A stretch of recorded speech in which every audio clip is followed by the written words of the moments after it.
Hi friends, this is Mr. Razia welcomes you to your own channel Jai Gurdev English Literature.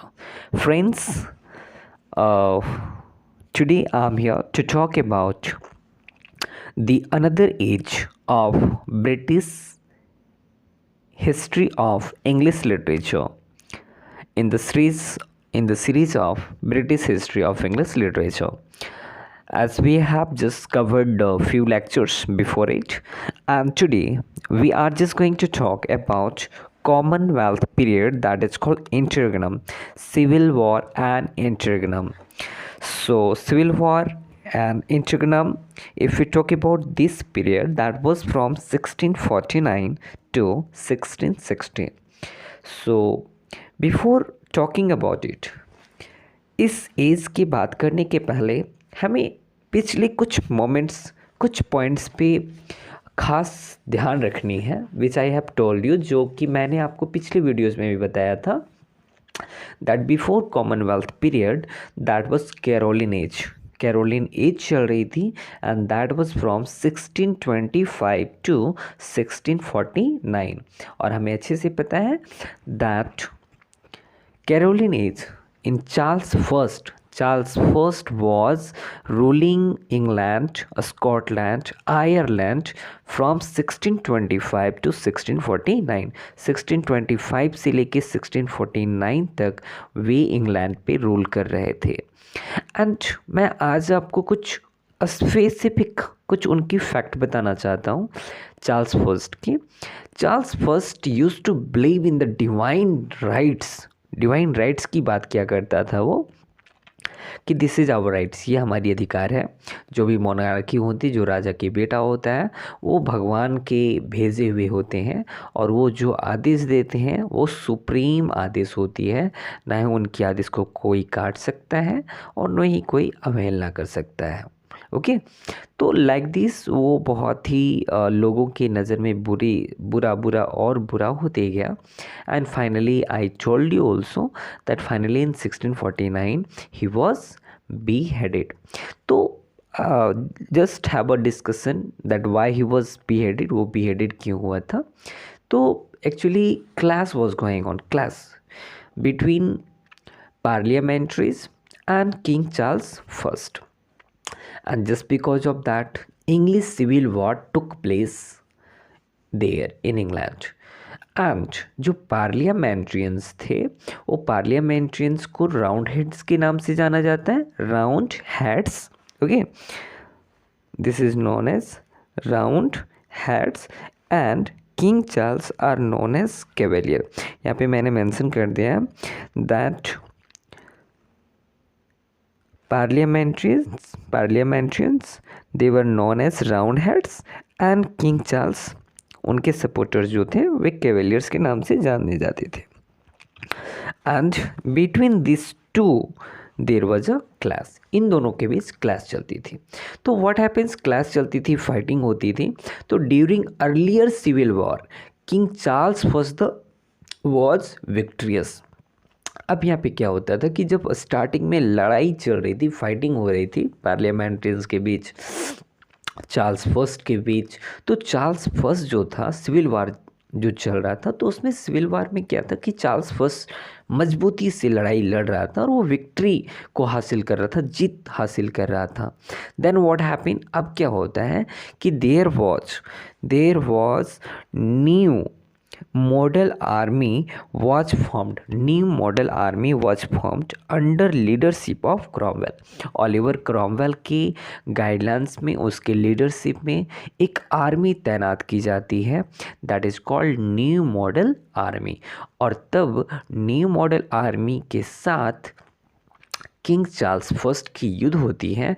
And there king Charles first को 1648 में इम्प्रिजेंट कर लिया जाता है, उन्हें हिरासत में ले लिया जाता है, उन्हें जेल लिया जाता है. ओके, एंड 1648 के समय में ही उन्हें रम पार्लियामेंट बुलाया जाता है. क्रॉमवेल के द्वारा, प्यूरिटन्स के द्वारा रम्प पार्लियामेंट को बुलाई जाती है. तो what is the rump parliament? Rump parliament actually होता क्या है ना कि रम पार्लियामेंट में ऐसे लोग थे, प्यूरिटन्स थे, जो राजा के सपोर्ट्स नहीं करते थे, जो राजा को हेट करते थे, वैसे लोग रम पार्लियामेंट में हुआ करते थे। तो एक्चुअली पूरी पार्लियामेंट्रीज को नहीं बुलाया जाता था, क्योंकि पूरी पार्लियामेंट्रीज को अगर बुलाया जाता तो क्या होता है कि वहाँ पे कुछ राजा के सपोर्टर भी होते, एंड इसलिए रंप पार्लियामेंट को बुलाया जाता था, जिसमें कि सिर्फ और सिर्फ राजा को हेट करने वाले ही लोग हुआ करते थे। Now what happen in 20 January 1949, Charles के ऊपर तरह तरह के चार्ज लगाए गए, बहुत तरह के मर्डर्स के, डैमेजेस, एंटीनेशन के, और इस प्रकार से उसे चार्ज लगा करके कोर्ट में लाया गया, और कोर्ट में उन्हें 3 दिनों तक पूछा गया कि आपको कुछ कहना है, अगर कुछ कहना है अपने फेवर में तो कहिए। लेकिन उन्होंने सिर्फ एक बात बोली, दैट वाज अ कोटेशन। मैंने कोटेशन को मेंशन किया, mention here, I would know by what power I am called here by what lawful authority. उन्होंने क्लेम किया कि there is no jurisdiction over a monarch, किसी भी मोनार्क पे कोई जुरिस्डिक्शन नहीं हो सकता है। ऐसी कौन सी पावर है कि गॉडसन को आप लोगों ने बुलाने की, कोर्ट में बुलाने की हिम्मत की है? किसने बुलाया है? किसकी इतनी हिम्मत है? तो that was the quotation of Charles first. And finally 59 जजेस ने उनके चार्ल्स डेथ के वारंट पे साइन किया, जिसमें कि ओलिवर क्रॉमवेल जो थे वो 3rd नंबर पे उन्होंने डेथ वारंट पे साइन किया था, वो भी एक जुरिस्डिक्शन, एक जज थे। एंड फाइनली 30 जनवरी 1949 को उन्हें बीहेडेड कर दिया जाता है। This is very important date, so you must remember 13 January 1949 beheaded. England was declared Commonwealth. At the same time, Republic came in the ruling. तो what happens कि उस समय इंग्लैंड को डिक्लेयर कर दिया गया, that was Commonwealth. Okay, moving to the next. अब क्या होती है कि चलो उनका तो काम तमाम हो गया, चार्ल्स फर्स्ट को बीहेडेड कर दी गई, but house of common act prohibiting the proclaiming any person to be king England और द डोमिनेंस देयर आफ्टर। और एक एक्ट लाया गया। इस एक्ट में ये बताया गया कि आगे से कोई भी मोनार्क इस देश में, या फिर जिस देश में इंग्लैंड की जो भी कॉलोनीज हैं, जैसे कि भारत पे राज कर रहा था, ऐसे बहुत सारे देश थे जहाँ पे इंग्लैंड राज कर रहा था, तो एक एक्ट पास की गई कि ना ही इंग्लैंड में और ना ही इंग्लैंड की किसी भी कॉलोनी में कोई भी मोनार्क राज करेगा। Okay, so that was act passed. अब नाउ क्या होता है कि 1649 से लेके 53 Oliver Cromwell was leading member of parliament. वो लीडिंग मेंबर बन गया था ओलिवर क्रॉमवेल, क्योंकि उसी के मार्गदर्शन में, उसी के गाइड में सारी कामें हो रही थी। अगर चार्ल्स फर्स्ट को बीहेडेड किया गया था तो इसके पीछे सबसे बड़ी हाथ थी, दैट वाज ओलिवर क्रॉमवेल की। और साथ ही साथ क्या था कि चार्ल्स वन का जो बेटा था चार्ल्स टू, जब चार्ल्स फर्स्ट बीहेडेड कर दिया गया तो चार्ल्स टू अपनी पावर को दिखाने के लिए वो स्कॉटलैंड चला गया और वहाँ की राजगद्दी को संभालने लगा। बट आफ्टर फ्यू ईयर्स 1649 में तो उसे बीहेड किया गया। 1651 में Oliver Cromwell defeated Charles to also, Charles to को भी डिफीट किया गया स्कॉटलैंड में जा कर के, जहाँ पे फाइनली चार्ल्स टू जो था that he ran away to France, वो फ्रांस को भाग जाता है, and he lived in France 1651 to 1660। अब क्या होता है कि रम पार्लियामेंट जो होते हैं वो dismiss towards the growing power of army. अब क्या होता है कि आर्मी की पावर बढ़ती जा रही थी, क्योंकि ओलिवर क्रॉमवेल लीड कर रही थी आर्मी को, और पार्लियामेंट्रियन जो थे वो थोड़े से नॉर्मल थे, वे लोग आज means they were not serious towards their country. Towards their subject. And इसकी वजह से क्या हो गया कि ओलिवर क्रॉमवेल के बीच में और पार्लियामेंट्रियंस के बीच में थोड़ी सी गैप होने लगी, थोड़ी see what can be spoken, दरार सी आने लगी। ओके, तो क्या हो गया कि फाइनली 20 अप्रैल 1653 में Oliver Cromwell was fed up, वो फेडअप हो गया उन लोगों की रवैया को देख करके parliamentary, and he called troops of soldier into parliament and ordered them to clear the chamber. और वहाँ पे फाइनली वो ट्रूप्स को बुलाता है, सोल्जर्स को बुलाता है कि जितने भी पार्लियामेंट्रियंस हैं सबको आउट किया जाए, सबको बाहर की रास्ता दिखाया जाए। और फाइनली वहाँ से उस चैम्बर से खाली सबको कर दिया गया। There he spoke quotation also, वहाँ पे एक स्टेटमेंट देता है that you have said too long for any good you have been doing lightly in the name of God, so go, you are no parliament. तो इस quotation के साथ उन्हें वहाँ से साइड कर दिया जाता है जितने भी पार्लियामेंट्रियंस होते हैं। और साथ ही साथ जो स्पीकर होता है, आप देखोगे कि पार्लियामेंट में भी स्पीकर होता है ना, ओम बिरला भी हमारे लोकसभा के हैं। तो उस प्रकार से जो वहाँ पे पार्लियामेंट हुआ करता था वहाँ पे भी स्पीकर हुआ करते थे। तो स्पीकर और जितने भी पार्लियामेंट्रियंस थे सबको वहाँ से आउट कर दिया गया। नाउ 1653 की ये बात है। तो इन 1653 में Oliver Cromwell became the lord protector of England. और वो क्रॉमवेल जो होते हैं वो 1653 से लेके 1658 तक वहाँ पे वो राज करते हैं, रूल करते हैं।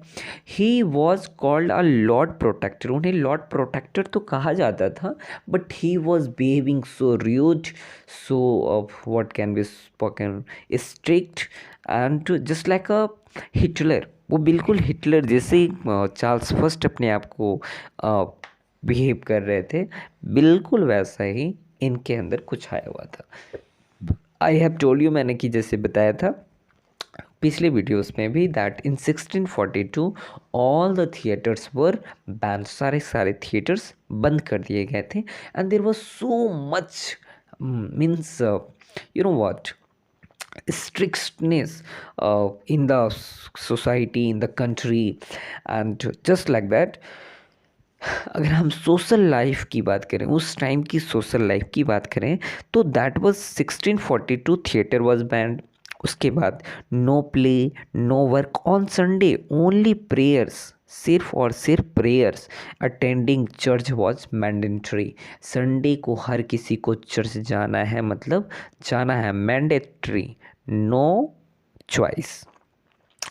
Banning of festivals like Christmas, Easters, और जो फेस्टिवल्स होते थे जो बहुत ही खुशी के साथ मनाया जाता था, नो जॉय, बिल्कुल कोई खुशी की बात नहीं, आप आराम से मनाओ, खुशी के साथ नहीं मनानी है, आपको ज़्यादा नए नए कपड़े नहीं पहनने हैं, आपको कुछ ज़्यादा उछल कूद नहीं करना। दैट मीन्स कम्प्लीटली आपको एक तरह से कहा जाए तो आज़ादी छीन ली गई थी। Okay, and banning life's focused on religions, उस समय सिर्फ और सिर्फ आपकी जो लाइफ होनी चाहिए वो फोकस कहाँ पे होनी चाहिए, तो वो फोकस रिलीजन पे होनी चाहिए।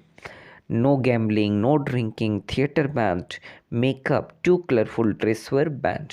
और जो कलरफुल ड्रेस पहनते हैं ना लोग, वे सारे के सारे क्लोज हो गए थे। जो शॉर्ट्स ड्रेस पहनते हैं ना बॉयज गर्ल्स, तो वो सारे के सारे close. Football, wrestling, horse racing, everything band in one day every month. महीने के एक दिन आपको फास्ट भी रखने होंगे।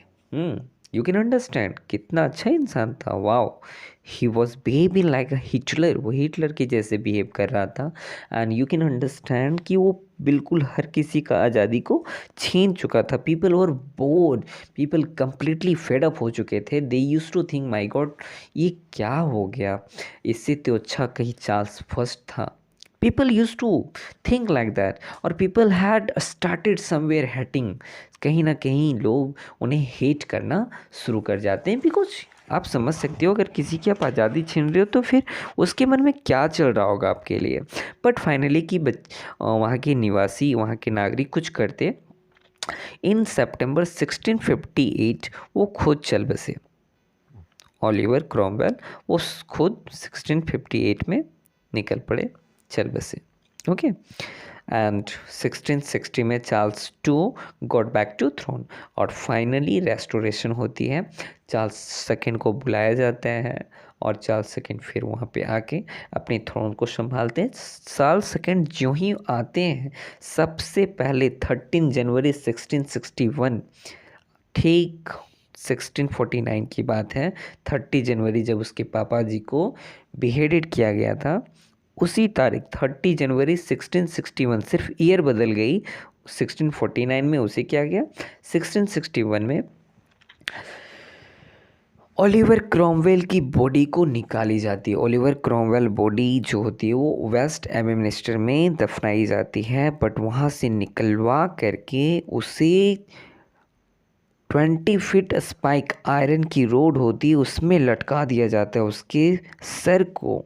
And finally he was also beheaded, उसे भी बिहेड करके उसकी जो सर होती है वो 20 फीट स्पाइक आयरन रोड में लटका दिया जाता है और वो कोई कॉमन ग्रे में फिर फेंक दिया जाता है। That means he took the revenge, उसने अपने पापा का बदला लिया। Okay, so this is all about the historic event of this time. This is very important. अब चलते हैं, हम लोग बात करते हैं our literary works. So अगर इस बार इस एज की बात की जाए तो major writers and their major works we will talk. Andrew Marvell की मेजर वर्क्स हैं an Horatian ode upon Cromwell's return from Ireland. एन होरेशन odd upon Cromwell's return from Ireland. This is the work of Henry Marvell for Oliver Cromwell. John Dryden की बात करें तो John Dryden एक ऐसा इंसान था कि जिसका राज चलता था बस वो उसी का हो जाता था। जैसे कि पहले अभी ओलिवर क्रॉमवेल की चल रही थी, ओलिवर क्रॉमवेल के लिए फ़िदा था। जब चार्ल्स सेकंड आ गया तो चार्ल्स सेकंड के लिए फ़िदा हो गया। तो जब ओलिवर क्रॉमवेल था तो उसके लिए उन्होंने एक वर्क लिखी थी, हीरोइक स्टांजाज प्रेजिंग क्रॉमवेल को प्रेज करते हुए उन्होंने वर्क लिखा, हीरोइक स्टांजाज। सेकेंड वर्क है उनका एस्ट्रिया रिडक्स लिखा गया था जब चार्ल्स सेकेंड वापस हो रहे थे तो उनकी वेलकम के लिए उन्होंने लिखा था। मैंने बताया ना कि वो पलटी मार तुरंत पलट लेते थे, दल बदलू थे, वो दल को बदल लेते थे। जॉन मिल्टन का तो आपको पता ही है, पैराडाइज लोस्ट है ना, and many works. The next is actually John Milton Oliver Cromwell के बहुत बड़े समर्थक थे। उन्हें तो काफ़ी प्रॉब्लम हो गई थी जब चार्ल्स सेकंड का रेस्टोरेशन हुआ था, तो उन्होंने काफ़ी फेस किया था प्रॉब्लम्स। नेक्स्ट पे है थॉमस हॉब्स, इनकी वर्क है लेवियलन 1651 में आई हुई थी। इजाक वॉल्टन की the most important the compleat angler 1653 Jeremy Taylor का है। द लिबर्टी ऑफ प्रोफेसिंग 1646 में आई हुई है। Thomas Fuller the most important work history of worthies of England. This all writers have their major works, and personally individually I will talk about all the major writers also. मैं personally हर भी writers पे मैं बात करूँगा। So this is all about the day of this is the series of British English history. If you have not watched, अगर आपने अभी तक नहीं देखा है तो आप move to the description or you can go through my channel Jai Gurudev English Literature. You will find all the videos available on the YouTube. Age of Chaucer, Jacobean Age, Age of Elizabethan, Caroline Age, Puritan Age, all the things you will get as Anglo-Saxon, Anglo-Norman also. So if you like the presentation, please subscribe my channel and put your suggestion. If you have any kind of suggestion, put it in the comment box so that I'll just read and I will just improve. I will apply this, and soon we will meet in our next video. Till that, thank you.